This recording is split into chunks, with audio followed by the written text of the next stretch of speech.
어서 오시죠. 안녕하세요. 네. 그룹 슈퍼주니어의 멤버 최시원 씨의 이 반려견이 예.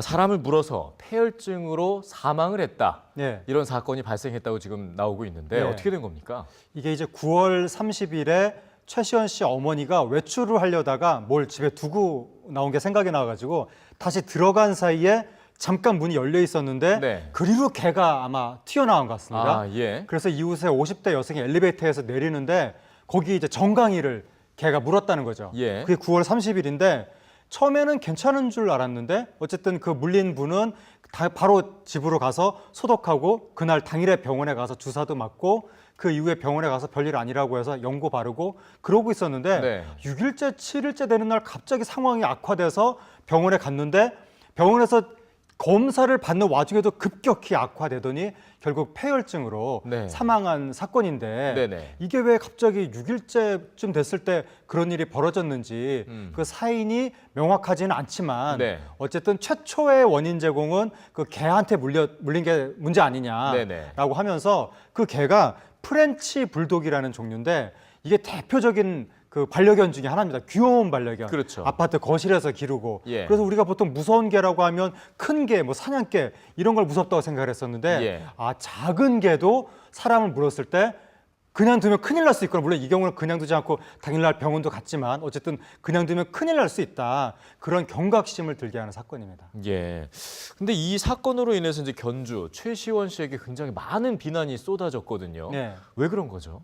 일단 그 아버지가 사과문을 발표를 했는데 예. 사과한다는 그 안에 이게 그 사망 원인이 2차 감염이라든가 뭐 치료 과정 문제가 있을 수도 있다. 네. 이런 걸 이야기했더니 이게 어떻게 사과하는 자세냐. 책임을 회피하는 거 아니냐라고 하면서 이제 비난을 하는 건데 네. 물론 이게 사과문이 조금 경솔하긴 했지만 사실은 이게 합리적인 의심이거든요. 예. 한 6일인가 7일인가 만에 갑자기 사람이 사망한 것이고 그 전에 병원 치료 때 그럼 왜 그런 위험 신호가 감지되지 않았는지 뭐 어떤 합리적인 의심을 가질 수가 있기 때문에 예. 네티즌이 너무 몰아붙이면 안 될 것 같고 예. 그리고 이 개한테 평소부터 사람을 무는 버릇이 있다라고 글에 올렸었다는 거죠 인터넷에. 네. 그럼 그런 개를 왜 제대로 관리 안 했느냐, 왜 위험성을 감지를 못했느냐라고 하는 건데 이게 그렇게 볼 수도 있지만 최시원 씨도 물리고 최시원의 친구도 물리고 다 물렸는데 괜찮았다. 예. 그러니까 이 개한테 물려도 괜찮구나. 그렇게 조금 이제 경각심을 낮게 생각했을 가능성도 있는 거고 네. 결정적으로 최시원 씨가 지금 사이코패스로 몰리는 게 있는데 예. 사람이 사망한 이후에도 개를 여전히 목줄도 하지 않고 산책을 다니고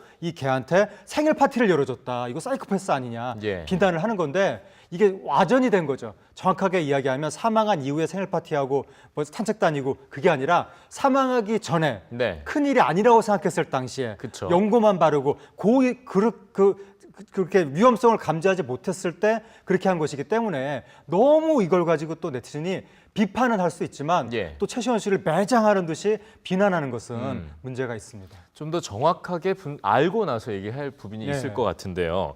자, 일단 이 사건 관련해서 또 배우 한고은 씨에 대한 비난도 쏟아집니다. 네. 이건 또 무슨 일이죠? 한고은 씨가 또 이 예. 사건 관련해서 네티즌이 개를 안락사시켜야 되는 거 아니냐라고 하니까 네. 나쁜 개는 없지 않느냐. 네. 왜 개를 관리하는 사람의 책임은 묻지 않고 개 안락사를 이야기하느냐라고 한고은 씨가 글을 올려서 이제 아니 사람이 죽었는데 그 걱정부터 해야지 왜 개 안락사 걱정부터 하는 거냐라고 하면서 물론 한고은 씨 말이 그 논리 자체로 틀린 논리는 아니지만 상황이 안 맞았다는 거죠. 그러니까 이런 식으로 개를 좀 사랑하시는 분들이 다른 사람의 일반적인 시선하고 너무 동떨어지게 과도하게 개에 대한 사랑을 표출하면 그게 오히려 더 반려문화에 대한 혐오감으로 발전할 수 있기 때문에 예. 이 부분은 또 주의해야 됩니다. 예. 자, 이번 일을 계기로 해서 이제 반려견 규제에 대한 목소리가 높아지고 있습니다. 네. 서양은 이제 반려견 사고가 터졌을 때 개에 대한 처벌도 있고 개 주인에 대한 처벌도 있고 규정이 다 있는데 네. 우리나라는 그런 규정이 거의 없다시피 개가 사람을 물어서 피해를 끼쳐도 어떻게 할 수가 없습니다. 우리나라는 법적으로는 네. 그러니까 그런 거를 이제 규정을 만들어야 된다는 것이고 근데 보통 이런 규정에 대한 논의를 할 때 항상 나오는 게 맹견, 사냥개, 대형견 이런 걸로 논의를 하는 거죠. 네. 근데 이번 사건은 그게 아니라 귀여운 소형견에서 나타난 사건이기 때문에 예. 소형견은 또 어떻게 관리를 할 것인가 이게 지금 화두로 던져졌는데 네. 우리 사회에 이제 소형견들 귀엽게 안고 다니면서 우리 애기라고 주변에서 불편해해도 무조건 옹호하는 경향이 있는데 네. 그리고 소형견이 사람을 물어도 그 애교로 넘어가는 경향이 있습니다. 사람이 다 크게 다칠 거라는 생각 자체를 안 하고 저도 소형견한테 옛날에 물렸었는데 예. 그냥 아무렇지도 않게 넘어갔죠. 이게 위험한 거라고는 생각도 안 했는데 대부분 그랬죠. 요번 네. 일을 계기로 소형견의 위험성도 우리가 생각을 하게 된 것이기 때문에 예. 이번 사건이 우리 사회의 어떤 반려견 문화의 성숙에 하나의 이정표로 작용할 것 같다는 생각입니다. 네, 뭐 그 어느 때보다 반려견과 우리가 함께 살아가는 것에 대한 관심이 높은 때입니다. 네. 이럴 때일수록 우리가 더 인간은 또 반려견을, 반려견은 인간을 좀 더 많이 알아야 할 필요가 있다는 생각이 네. 드네요. 말씀 잘 들었습니다. 수고하셨습니다. 감사합니다. 네.